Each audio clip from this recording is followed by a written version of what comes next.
ऐसा लगता है किसी फीमेल की बॉडी। ये एक्सीडेंट की शिकार हुई है या किसी ने मार के फेंक दिया यहाँ? इतनी बुरी तरह से सड़ चुकी है, एज तक समझ में नहीं आ रही सर। विक्टिम की एज और कॉज ऑफ डेथ तो पोस्टमार्टम रिपोर्ट में पता चली जाएगी। श्रीवास्तव, आसपास जितने भी पुलिस स्टेशन है वहाँ की मिसिंग कंप्लेंट चेक कर लेना। आप लोग देखो आसपास कुछ मिलता है क्या। श्रीवास्तव, यहाँ तक पहुँचने का एक ही रास्ता है, हाईवे। रंजन, यहाँ से लेके हाईवे तक जितने भी सीसीटीवी कैमरास है पिछले कुछ हफ्तों की फुटेज मंगवा लो। आपके इस फार्म हाउस पे आपके सिवा और भी कोई आता जाता है? सर मैं और मेरे कुछ खास दोस्त, बट बहुत रेयरली। ज़्यादातर तो ये फार्म हाउस खाली पड़ा रहता है सर।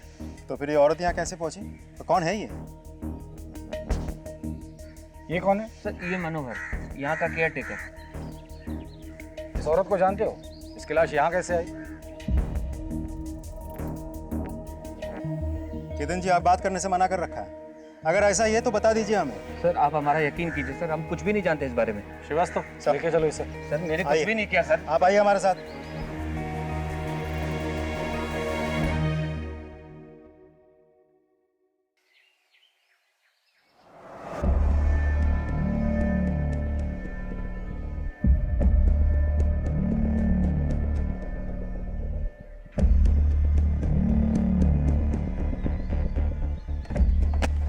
क्या टांग झांक कर रही? जा अपना काम कर, निकल यहाँ से।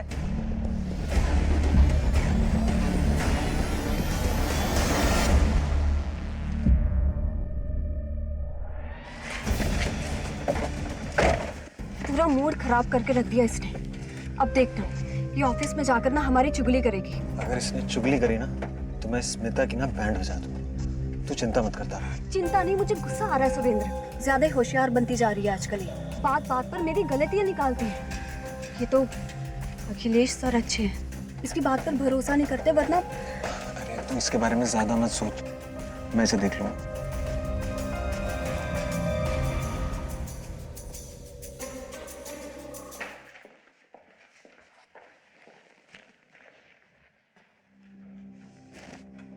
देख स्मिता, यहाँ किसी के साथ भी चुगली करने की हिम्मत मत करना। Yes sir.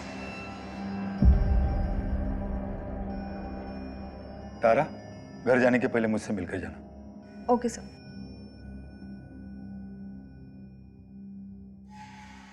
सभी देशवासियों को जनता कर्फ्यू का पालन करना है।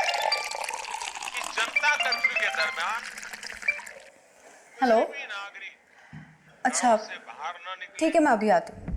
न सड़क पे जाएं, डियर वाइफ, न मोहल्ले न्यूज़ नहीं में, सुनी? न सोसाइटी में। घर से बाहर कोई नहीं जा सकता।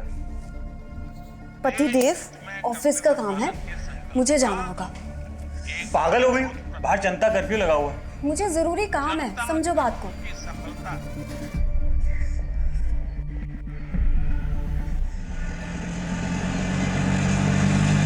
ऑटो भैया प्लीज आगे तक लेकर चलेंगे, बहुत जरूरी काम है।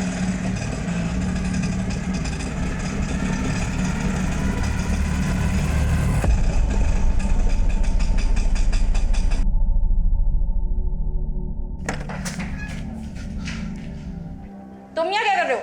बड़ा शौक है ना तुझे तारा की जासूसी करने का। चल बता, आज जनता कर्फ्यू के दिन तारा ऑफिस क्यों गई थी? सुरेंद्र देखो, तुम जाके अपनी बीवी से पूछो ना। और हाँ, एक बात कान खोल के सुन लो, दोबारा मेरे घर पे ये शराब पी के मत आना। देख लूंगा मैं तुझे। हाँ हाँ ठीक है। देख लूंगा तुझे मैं जाओ यहाँ स्मिता।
क्या यही वो जानवरनुमा इंसान था जो अपने जुनून के कारण उस जिंदगी को खत्म कर रहा था? पुलिस को भी इन्हीं सारे सवालों के जवाब चाहिए थे और इन्हीं जवाबों को ढूंढने की पहली कड़ी के रूप में पुलिस केतन को इंटेरोगेट कर रही थी। मुझे कुछ नहीं पता लेकिन हमें पता है कि तुझे बहुत कुछ पता है। सर, मेरा यकीन करिए सर, मुझे कुछ नहीं पता। मुझे यकीन सिर्फ इन दोनों पर है। अगर ये दोनों अपने पर आ जाए ना तो मुर्दों से भी सच उगलवा लेते हैं। तू तो अभी जिंदा है। चल बोल। मुझे एक बात याद आ गई सर। बड़ी जल्दी याद आया तुझे? मेरे फार्म हाउस पे एक कुक भी काम करता था सर, निसार। वो फार्म हाउस पे अपनी बीवी के साथ रहता था। नाम क्या था? उमंग, उसकी पत्नी का नाम। फिर कुछ महीने पहले निसार, मनोहर, छोड़ो। क्या हुआ? क्यों कुत्तों की तरह लड़ रहे हो? साहब ये मेरी बीबी को छेड़ता है। नहीं साहब, झूठ बोल रहा है ये। निसार, तुम जाओ यहाँ से, मैं बात करता हूँ। निकलो तुम से, चलो। सर, तेरे को कितनी बार मैंने मना किया उससे मत उलझा कर? सर मैंने कुछ नहीं किया साहब। जा यहाँ से।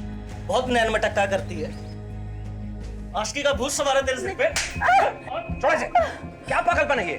साहब देखिए, आपने मनोहर को छोड़ने को कहा, मैंने उसे छोड़ दिया, लेकिन ये मेरी बीवी है। इसे मारूं, कूटू, कुछ भी करो, आप बीच में मत पड़िए।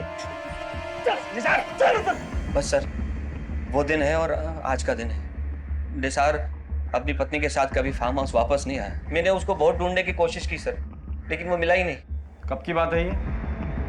सर 3 महीने हो गए शायद। हाँ डॉक्टर साहब, ठीक है, हम लोग आ रहे हैं हॉस्पिटल। जब तक फॉरेंसिक की रिपोर्ट नहीं आती इसे यही रहेंगे। और वो निसार और उमंग, पता करो ये लोग कहाँ हैं, और केयरटेकर मनोहर इंटरोगेशन के लिए लेकर आओ। तब तक हम लोग हॉस्पिटल होकर आते हैं। सब हेलो। तो डॉक्टर साहब रिपोर्ट्स रेडी है? सर, बॉडी की कंडीशन बहुत खराब हो चुकी है। हमें थोड़ा और टाइम लगेगा फर्दर इन्वेस्टिगेशन के लिए।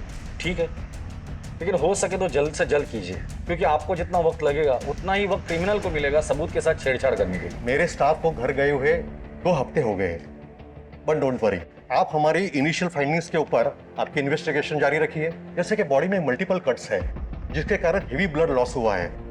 मरने वाले की उम्र 25 या 26 साल होगी। उसकी स्कल भी बहुत बुरी तरह से टूट चुकी है। उसे गला घोट कर मारा गया है। सर पर भी बहुत सारे निशान हैं। लगता है किसी बड़े पत्थर से मारा है।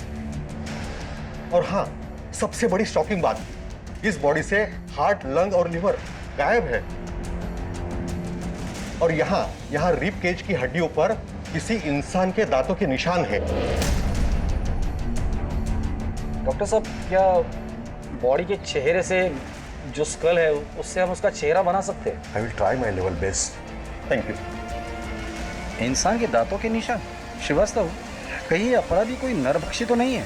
कि जिस तरह से पुलिस के सामने पोस्टमार्टम की रिपोर्ट आई थी और उन्हें ये पता चला था कि महिला के शरीर के कुछ अंग गायब हैं, तो पुलिस के लिए ये एक शॉकिंग न्यूज थी। क्या उनका सामना एक नरभक्षी से होने वाला था? सर, हमें फार्म हाउस से कुछ दूरी पर एक सीसीटीवी मिला है। उसमें कार दिखाई दे रही है। उसका नंबर है MP0932JK। ठीक है, आरटीओ से ओनर का पता निकालो। जी sir. MP0932JK।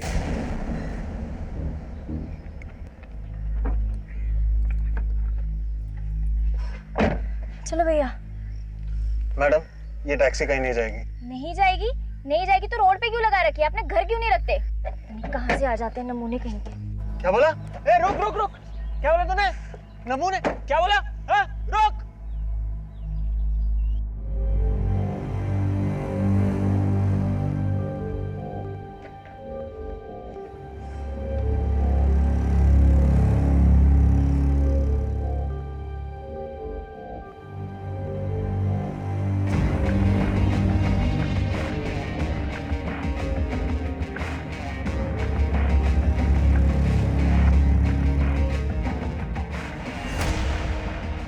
Good morning.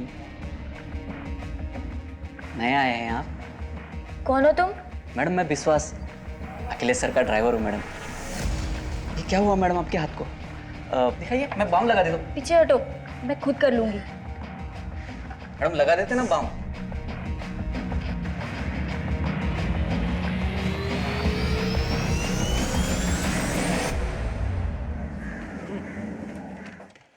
Sir ये स्केच आ गया। सर ये हमने विक्टिम का 3/4 फेस बनाने की पूरी कोशिश की है, क्योंकि उसका जो ब्रोन स्ट्रक्चर था उसके हिसाब से इतना ही मैच हो पाया। ठीक है, जाइए। सर एक इन्फॉर्मेशन है सर। बोलो। सीसीटीवी फुटेज में हमें जो गाड़ी दिखी थी उस गाड़ी की डिटेल्स मिल गई है।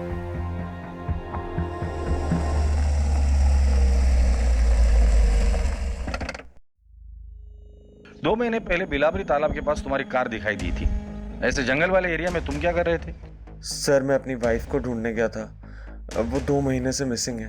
हेलो, अरे कहाँ है तू? कितनी देर हो गई है? मैं आ रही हूँ सुरेंद्र। मैं ये मुन्ना चिकन के सामने हूँ, मेन रोड पे। अच्छा ठीक है। ये बिलावली तालाब के पास। Hello hello Surendra. Hello sir, फिर उसका फोन कट गया, उसके बाद उसका कॉल आया ही नहीं। फिर मैंने भी कॉल ट्राई किया उसको तो फोन लगा ही नहीं। फिर थोड़ी देर बाद मैं खुद वहाँ गया पर वो वहाँ नहीं थी। आज भी मैं वहाँ जाता रहता हूँ। बीवी की फोटो है तुम्हारे पास?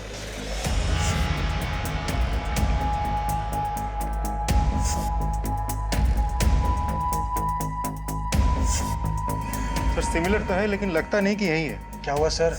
दरअसल उस तालाब के पास हमें एक औरत की लाश मिली है। सर मेरी बीवी तारा सिर्फ गायब हुई है, उसके साथ ऐसा कुछ उल्टा सीधा नहीं हो सकता। तुम इतने यकीन के साथ कैसे कह सकते हो? और अगर वो गायब है तो तुमने जाके पुलिस स्टेशन में रिपोर्ट लिखवाई थी? हाँ सर मैंने लिखवाई थी, पर फिर मैं पुलिस स्टेशन नहीं जा पाया और वहाँ से कोई फोन भी नहीं आया। तुम्हारी बीवी तारा का किसी के साथ झगड़ा था या दुश्मनी थी? सर उसकी बहन चंदा से उसका हमेशा झगड़ा रहता था। यहाँ क्या करने आई है तू? तुझे ये कहने आई हूँ कि अब देवास वाला घर तू मेरे नाम कर दे। वो घर पापा ने मेरे नाम किया है। तो मैं भी तो उनकी बेटी हूँ ना, तो उस हक से तो वो घर मेरा भी हुआ। अगर हक होता ना तेरा तो पापा तुझे जरूर तेरा हिस्सा देते। चुपचाप वो घर मेरे नाम कर दे, वरना सोच लेना तू। वरना क्या करेगी? तुझे ऐसी मौत मारूंगी ना कि तेरी रूह भी कांप जाएगी, और तेरे मरने के बाद तो प्रॉपर्टी मेरे नाम खुद ब खुद हो जाएगी। तू मेरी बीवी को मारेगी? समझती क्या है तू अपने आप को? वो तो तुम दोनों बहुत जल्द समझ जाओगे। बस सर चंदा उसे ऐसे ही धमकी देती रहती थी। मैं तो परेशान हो गया था उनके झगड़ों से, यहाँ तक कि मैंने तारा को कह दिया था कि चंदा को प्रॉपर्टी दे दे, लेकिन तारा को अपने पापा के घर से एक इमोशनल लगाव था, इसलिए उसने मेरी बात नहीं सुनी। हालांकि सर इस प्रॉपर्टी के लिए चंदा ने कोर्ट केस भी किया है जो पिछले साल से चल रहा है। तारा वो केस जीतने भी वाली थी। हो सकता है सर चंदा ने कुछ किया हो।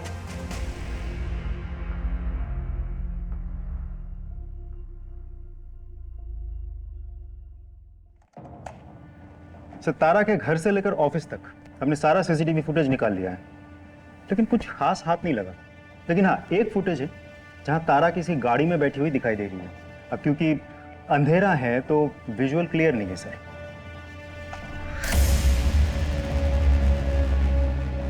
ड्राइवर का चेहरा दिखाई नहीं दे रहा है। Yes sir. ना ही गाड़ी का नंबर। और ठीक 2 घंटे बाद सुरेंद्र वापस उसी लोकेशन पे।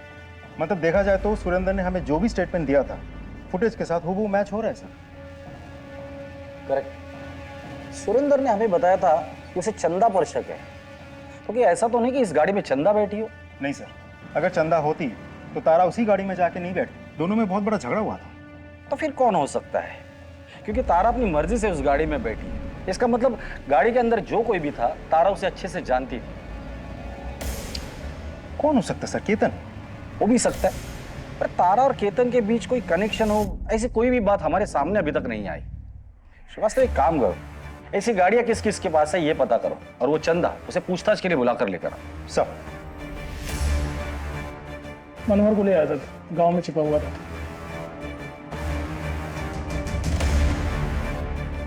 बोल मनोहर। साहब मुझे यहाँ क्यों लाया साहब? साहब मैंने कुछ नहीं किया साहब। वो उस दिन फार्म हाउस में लाश मिली ना, तो मैं थोड़ा सा घबरा सा गया था, तो इसलिए मैं अपने घर भाग गया था। मनोहर, जिस लाश की तू बात कर रहा है ना, उस लाश का हार्ट, लीवर और लंग तीनों गायब है। अब सिर्फ इतना बता दे, वो लाश किसकी थी और किसने मारा था उसे? नहीं साहब, मैं वहाँ काम करता था साहब, मैंने कुछ नहीं किया साहब। ये निसार और उमंग वो कैसे गायब हो गए? सच बता, वो लाश उमंग की है ना? तूने मारकर उसे वहां छुपा दिया था ना? क्या किया रे उस बॉडी पार्ट्स का? मैंने कुछ नहीं किया, बस उससे थोड़ी सी हमदर्दी थी, वो क्या है ना कि वो निसार ना उसे बहुत मारता था, गाली भी देता था साहब। बस उमंग ना उन सारी बातों से ना परेशान रहती थी, तो वो बस अपना मन हल्का करने के लिए वो सारी बातें मुझे बताती थी। अच्छा, तेरा ये जो मालिक है केतन और उसकी बीवी लीना, इनके ताल्लुकात कैसे? वैसे तो ठीक ही है, मतलब उन दोनों के बीच में टेंशन चलते रहता है। केतन आखिरी बार फार्म हाउस पे कब आया था? हाँ, करीब 2.5 महीना पहले। सब वो एक औरत को लेकर आए थे। आखिर तुम मेरे पीछे पड़ी क्यों? तुम्हें समझ में नहीं आता एक बार? हमारा ये रिश्ता अब नहीं चल सकता। बस जो होना था वो यहां तक हो गया। बार बार मैं तुम्हें एक बात को नहीं समझा सकता। अगर तुम समझती क्यों नहीं, लीना को पता चल जाएगा तो वो मुझसे दूर हो जाएगी, मेरा नुकसान हो जाएगा। तुम क्या बोलूं तुम्हें मैं?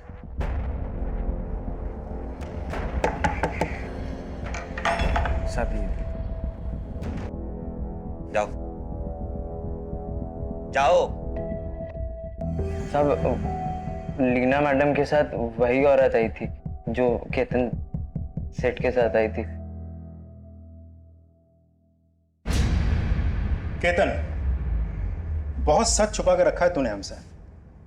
चल अब ये बता, 2.5 महीने पहले तेरे साथ जो औरत यहाँ आई थी, कौन थी वो? सर वो मेरी फ्रेंड रीमा थी सर।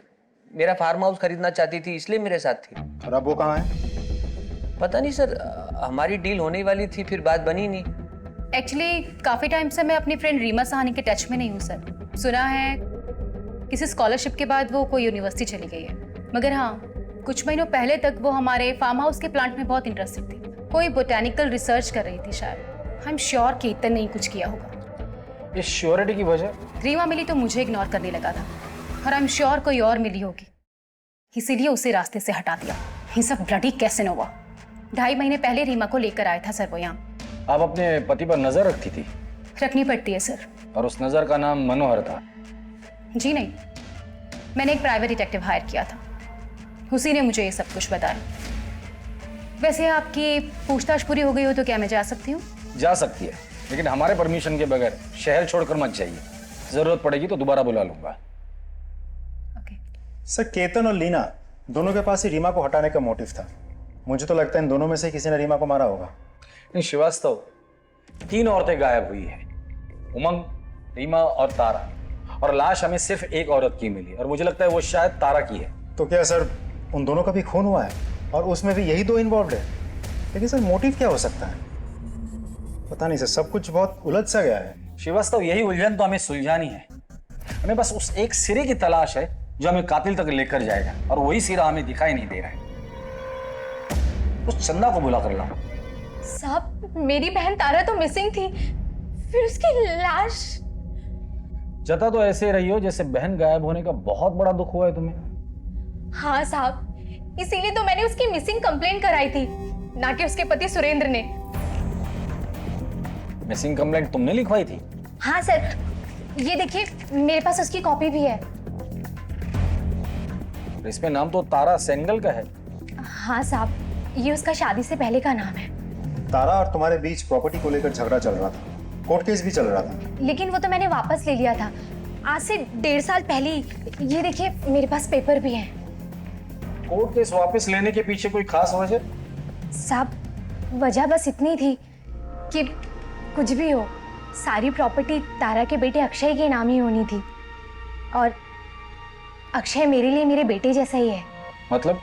मतलब ये कि मैं कभी माँ नहीं बन सकती, और अक्षय ही मेरे लिए मेरा सब कुछ है। ये तारा और सुरेंद्र के बीच रिश्ता कैसा था? वैसे तो वो दिल का बहुत अच्छा है, लेकिन अगर उसकी सटक जाए ना तो वो शैतानों का भी बाप बन जाता है साहब। हे भगवान, ये इंसान है या शैतान? कैसे जानवरों की तरह काटा है तुझे? एक ढेला भर तो कमाता नहीं था साहब, और नए नए बिजनेस के लिए तारा से पैसा मांगता रहता था, और अगर वो नहीं देती थी साहब तो फिर वही मारपीट करना उसके साथ। ये तारा का बेटा अक्षय इस वक्त कहाँ है? तुम्हारे साथ है?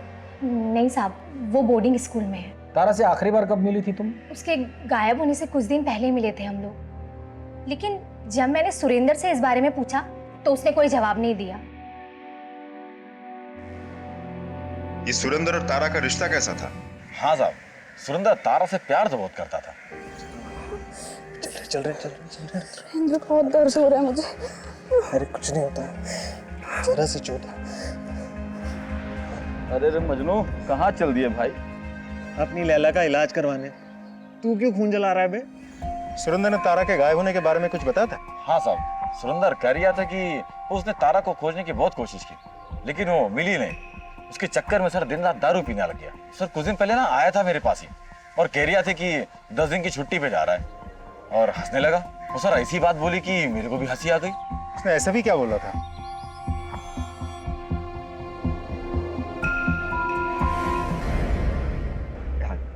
डैड मुझे वो शर्ली को घर छोड़ने जाना है, प्लीज आपकी कार मिलेगी? आज आप कैब कर लीजिए। डिनर के लिए जल्दी आना। Thank you dad. कम।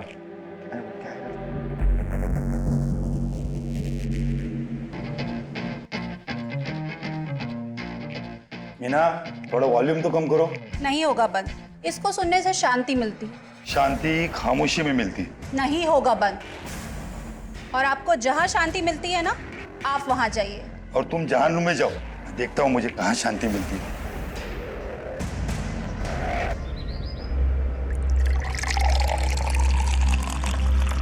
सुरेंद्र, तुम जाओ। सर, आप यहाँ कुछ काम था? हाँ, तुम्हारी बीवी गायब होने के बाद तुम बहुत गम में थे ना, तो सोचा मिलकर थोड़ा गम बांट लेते हैं तुम्हारा।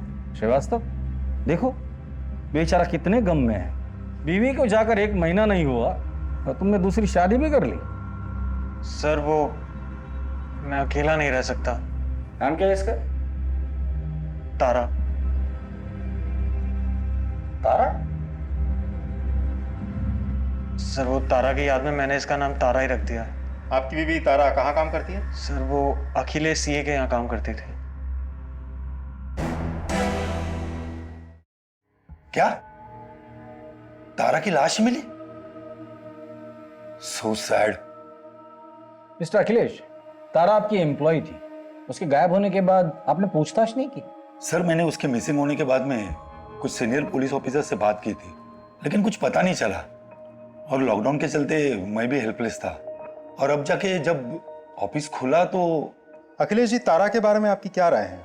आई मीन, थी वो कैसी थी, बिहेवियर कैसा था, वो काम कैसा करती थी? नहीं, काम में तो एकदम परफेक्ट थी और अच्छी इंसान भी थी। और आप जी? आपका और तारा का रिश्ता कैसा था? सर वो जैसा एक बॉस और एम्प्लॉय का होता है, बस। जिस दिन तारा गायब हुई थी आपने उसे फोन किया था, वो घर पर थी और वो घर से ऑफिस के लिए गई थी, क्यों? सर उस दिन मेरी गाड़ी सर्विसिंग के लिए गई थी और मुझे एक ऑफिस से फाइल अर्जेंटली चाहिए थी, तो मैंने उसे कहा कि ऑफिस से फाइल लेकर मेरे घर आ जाना, मगर वो आई नहीं। मैंने कांटेक्ट करने की भी कोशिश की मगर कुछ हुआ नहीं। ठीक है, फिलहाल के लिए आप जा सकते हैं, जरूरत पड़ेगी तो दोबारा बुला लूंगा। जी सर, थैंक यू।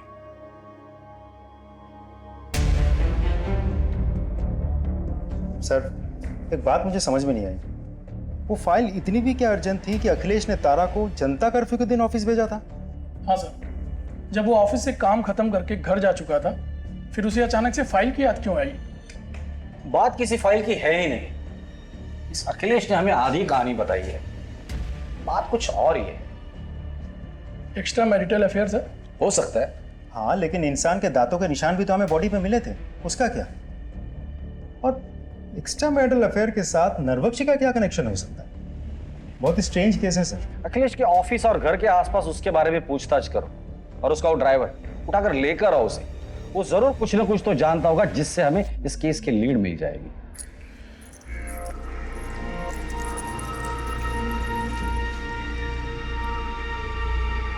अखिलेश के ड्राइवर विश्वास तुम ही हो?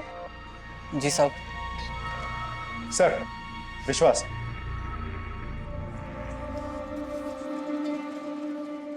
बैठ। तारा को जानते हैं? जानता हूँ ना साहब, हाल ही में अपन उसके बस्ते में रहने के लिए गए साहब। हालांकि ये बात किसी को मालूम नहीं है, अखिलेश साहब को नहीं मालूम है। क्या हुआ साहब? हुआ तो बहुत कुछ है, फिलहाल तो इतना बता दे, अखिलेश और तारा के बीच रिश्ता कैसा था? सिर्फ मालिक और नौकर थे या और कुछ? सर कई बार लगता तो था उन दोनों में कुछ चक्कर है। अखिलेश साहब की पत्नी मीना मैडम को भी उन पर शक था, कई बार सवाल भी पूछती थी। तुम्हारी हिम्मत कैसे हुई मुझे मेरे पति के केबिन में जाने देने से रोकने की?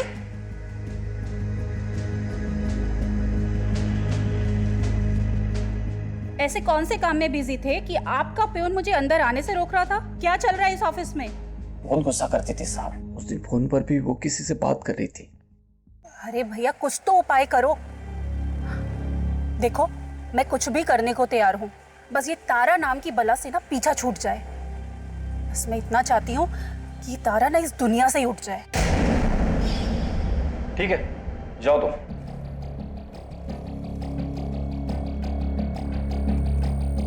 सर कहीं ऐसा तो नहीं कि मीना ने अपने पति को वापस पाने के लिए तारा का खून करवाया और बाद में ये नरभक्षी वाला एंगल डाल दिया ताकि हम सब कंफ्यूज हो जाए? हो सकता है, क्योंकि कोई भी औरत अपने पति को दूसरे के साथ देख ले तो जलन तो होगी, और बदले की आग में वो किसी भी हद तक जा सकती है। तुम चंदा और तारा के केस डिटेल्स निकालो। मुझे लगता है हमें मीना से भी बात करनी होगी।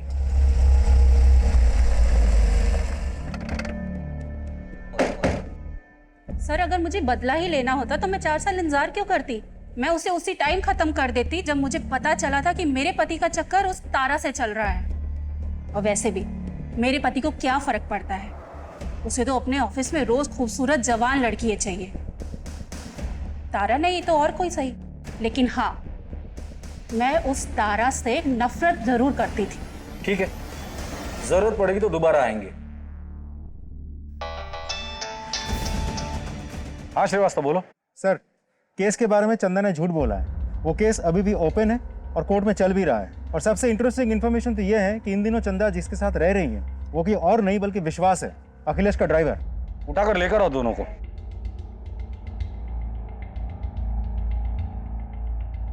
तुम दोनों ने बहुत कहानियां सुनाई मुझे, अब मुझे असली कहानी सुनिए। साहब मैंने केस वापस ले लिया था, लेकिन विश्वास ने बोला कि केस वापस चला दे। इसने मुझे मजबूर किया, इसलिए मैंने वापस चला दिया। ये बोला कि प्रॉपर्टी तुझे नहीं चाहिए तो मैं रख लूंगा। मैं इससे प्यार करती हूँ साहब, इसलिए मना नहीं कर सकी। पर साहब सच में तारा को मैंने नहीं मारा साहब। साहब तारा को मारना ही होता तो सर मैं चंदा को केस चलाने के लिए क्यों कहता सर?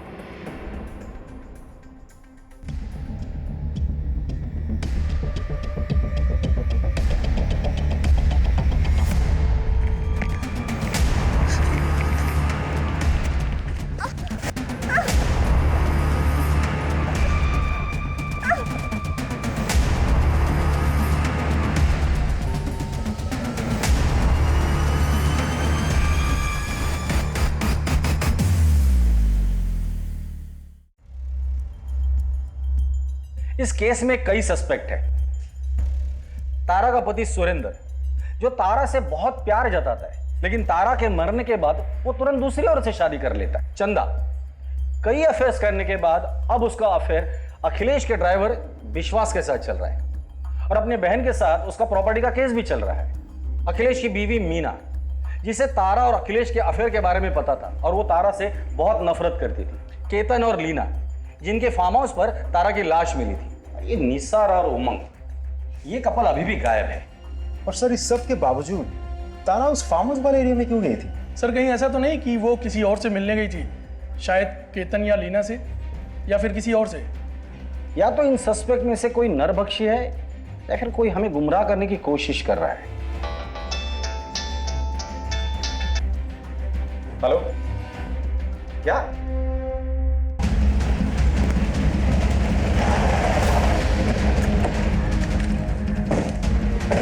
फोन आपने किया था? हाँ सर। बॉडी कहाँ दिखाइए?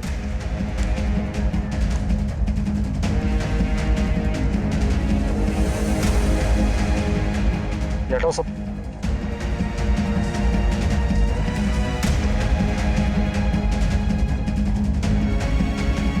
सर इसका चेहरा तो पहचान में ही नहीं आ रहा है। सर मारने का तरीका देखा आपने? इसे भी बिल्कुल तारा की तरह ही मारा गया है। आस पड़ोस में लोगों से पूछताछ करो, किसी ने कुछ देखा है या नहीं। सब बॉडी को पोस्टमार्टम के लिए भेज दो।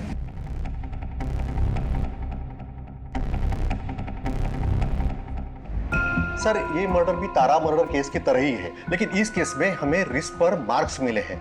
इसका मतलब कातिल ने उसे बहुत जोर से पकड़ा होगा। हाँ, लेकिन कोई फिंगरप्रिंट्स नहीं मिले।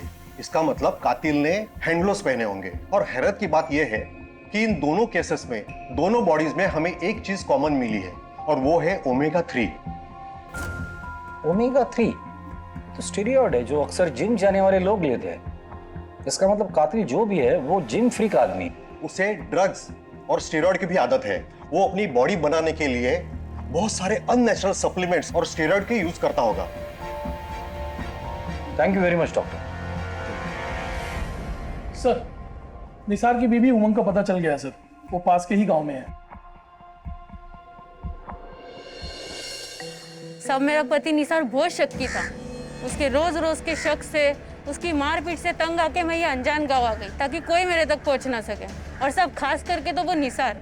जब तुम फार्म हाउस पे थी तो केतन और लीना के अलावा और कौन आता था फार्म हाउस पर? सब मेम साहब के अलावा उनके खास दोस्त आते थे। और कोई नहीं आता था? और हाँ सर, एक बार जब फार्म हाउस पे कोई नहीं था तब एक आदमी आया था। ये फार्म हाउस किसका है? केतन साहब का। उनकी पत्नी का नाम क्या है? लीना मैडम। एज क्या होगी? लेकिन आप कौन है और ये सब क्यों पूछ रहे हैं? जी शायद मैं उन्हें जानता हूँ। So just confirming. By the way, आपका नाम क्या है? आप भी बहुत खूबसूरत हो, तुम फूल की तरह। लेकिन उसके बाद मैंने उसको कभी नहीं देखा सर। जब तुमसे उसने मेम साहब के बारे में पूछा तो तुमने सारी इंफॉर्मेशन दे दी उसे? अब वो इतने प्यार से पूछ रहा था साहब, तो मैं मना नहीं कर पाई। लीना जी, हमने सुना है कि कोई था जो आपसे मिलने के लिए बहुत डेस्परेट था। आपसे जान पहचान बढ़ाने के लिए उसने कोशिश भी की थी। कुछ याद आया? नहीं? कोई बात नहीं, मैं लेडी कांस्टेबल को बोल दूंगा, वो आपकी याद ताजा कर देगी। हाँ, थोड़ा सा दर्द होगा लेकिन याद जरूर आ जाएगा। मैं एक आदमी से मिली थी सर, उसे मैंने फार्म हाउस के बारे में बताया था। अब सुनिए। जी कहिए। क्या ये आपका सेल फोन गिर गया? जी नहीं, मेरा सेल फोन तो मेरे पास है। अच्छा, बाय द वे, ये फार्म हाउस आपका है? जी हाँ। बहुत खूबसूरत है। Thank you. बिल्कुल आप ही की तरह। वो bye the way, I am Suraj. If you don't mind, क्या मैं एक दो पल आपके साथ चल सकता हूँ? वो क्या है ना कि मैं यहाँ पे नया आया हूँ तो I am looking for a good company. उसके बाद हम 2 बार और मिले। कमाल है लीना जी, आप ऐसे किसी भी अजनबी के साथ। एक्चुअली सर, मैं अपनी मैरिड लाइफ में खुश नहीं थी, और इनके बारे में मैं आपको बता चुकी हूँ। वो आदमी बहुत ही इम्प्रेसिव था, और किसी से 2 पल हंसकर बात करने की खुशी को मैं रेसिस्ट नहीं कर पाई। बट कुछ दिनों बाद हम लोग फार्म हाउस से चले गए थे। मैं अपने काम में बिजी हो गई और उसके बाद मैं उससे कभी नहीं मिली। नंबर है उसका? जी नहीं। चेहरा तो याद होगा। श्रीवास्तव, स्केच आर्टिस्ट को बुला, उसका स्केच बनाने में हमारी मदद कीजिए। जाइए।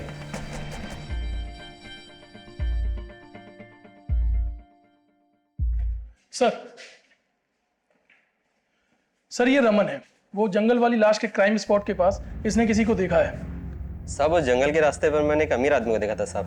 बड़ा अजीब लगा मुझे, क्योंकि वहाँ तो अक्सर मजदूर आते जाते थे। अब ऐसे रास्ते पर वो आदमी अपनी महंगी कार लाया और चला गया। कुछ समझ में नहीं आया सब। स्केच बनवा सकते हो उसका?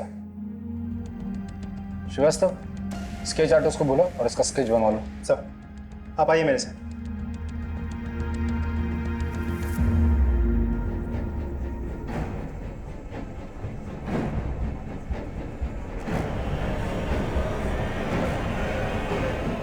तीनों स्केच तो एक ही आदमी के हैं। ये तो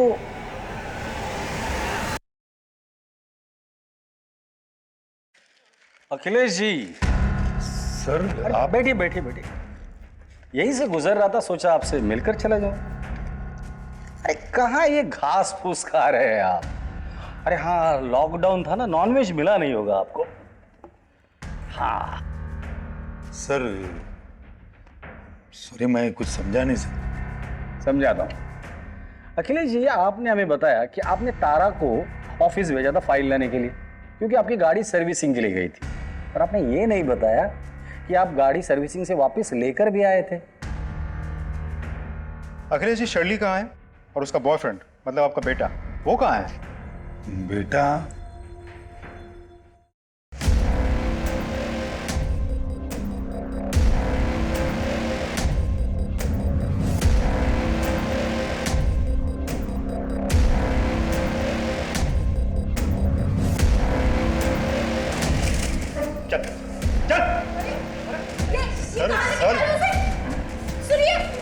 आप नहीं चलेंगे? चलो। सॉरी साहब, मैं अपने बेटे को बचाने की कोशिश कर रहा था। ऐसे बेटे को बचाने से अच्छा ये होता कि इसे हमारे पास लेकर आते। ऐसे हैवान को बचाकर तुमने भी बहुत बड़ा जुर्म किया है। साहब मैं शर्मिंदा हूँ। आपके शर्मिंदा होने से उन लोगों की जान वापस नहीं आएगी जिसे आपका बेटा खा चुका है। अब मुंह खोलकर बताइए। बताता हूँ साहब, ये बात सच है कि मैंने उस दिन मेरी कार सर्विसिंग को दी थी और वापस मंगा ली थी। उस दिन विक्रांत मेरी कार ले गया था, ये बात मैंने आपसे छुपाई थी। मगर जब विक्रांत रात को देरी से घर आया और तारा भी फाइल लेकर नहीं आई, तब मुझे लगा कुछ तो गलत। अखिलेश जी, जो इसने किया है ना उसे गलती नहीं कहते, हैवानियत कहते हैं। अब तू मुंह खोलेगा? मुझे जिम और बॉडी बिल्डिंग का शौक है और जल्द से जल्द बॉडी बनाने के चक्कर में मैं ड्रग्स और स्टेरॉइड्स के इंजेक्शंस लेने लगा। फिर मुझे इस नशे की आदत पड़ गई सर। प्रोटीन्स के चाहत में मैं कुछ भी खाने लगा, हर तरह का मांस। मुझे किसी ने कहा कि इंसान के मांस पे सबसे ज्यादा ताकत होती है, इसलिए ये सब ढूंढने के लिए मैं बाहर जाने लगा, लेकिन मुझे कुछ नहीं मिला। लेकिन उस दिन मुझे तारा मिली।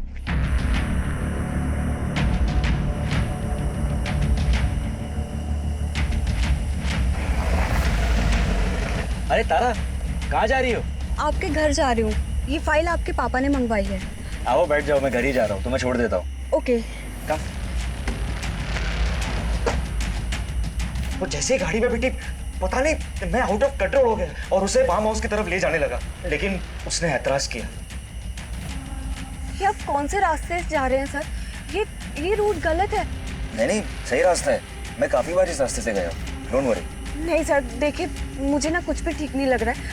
आप मुझे यहीं छोड़ दीजिए, मैं घर खुद चली जाऊंगी। प्लीज आप गाड़ी रोकिए और ये फाइल आप अपने पापा को खुद ही दे देना।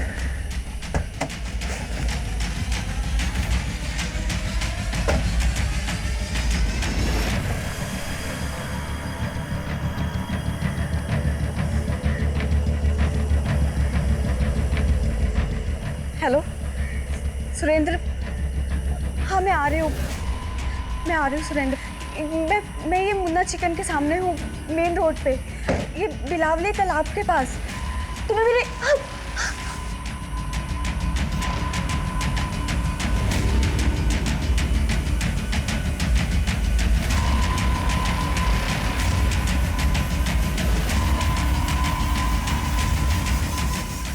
मेरे सर पर पागलपन सवार था सर।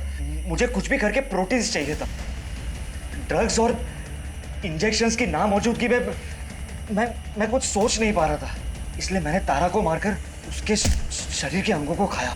जब मेरी भूख और तलब शांत हुई, तारा की लाश को फार्म हाउस ले गया, क्योंकि मुझे पता था कि फार्म हाउस अब हमेशा खाली रहता है। जब विक्रांत घर पे आया तो मैंने कार में खून देखा। मेरी कार को फिर से वो सर्विसिंग के लिए डाला और वापस भी ले आया। मगर जब मुझे पता चला कि शेरली गायब हुई है, मुझे याद आया कि विक्रांत ने मुझे कहा है कि वो पुनः अपने काम से गई है। मुझे पक्का यकीन था कि विक्रांत ने उसके साथ कुछ न कुछ किया है। मैं उससे प्यार करता था सर, पर उस दिन मुझे उसके शरीर में अपनी गर्लफ्रेंड की नहीं, इंसान के मांस की खुशबू आ रही थी। विक्रांत, ये कैसे गाड़ी चला रहे थे तुम? तुम ठीक तो हो रहा? विक्रांत, क्या कर रहे हो तुम? विक्रांत, तुम्हें क्या हो गया है? विक्रांत, ये ग्लव्स क्यों पहन रहे हो तुम? कुछ बोलो तो सही। ये क्या कर रहे हो तुम विक्रांत? विक्रांत, छोड़ो मुझे।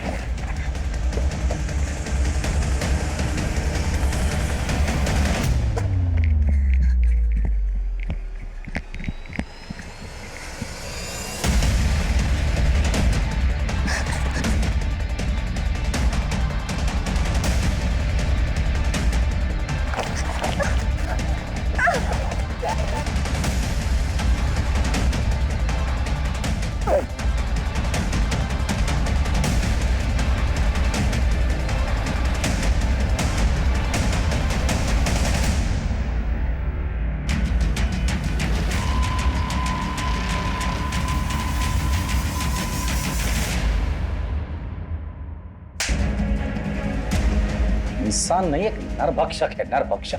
जानवर से भी बदतर। पता है जब जानवर कोई भी नरभक्षक बनता है तो उसके साथ क्या करते हैं? गोली मारते हैं उसे। तुम्हें जानवर कहना जानवरों का अपमान होगा। इंसानों का मांस खाकर ताकतवर बनना इंसानियत का मजाक उड़ाना है। मैं पूरी कोशिश करूंगा कि तुम्हें जल्द से जल्द फांसी हो जाए, और अखिलेश तुम्हें भी, क्योंकि एक हैवान को बचाने की तुमने पूरी की पूरी कोशिश की है।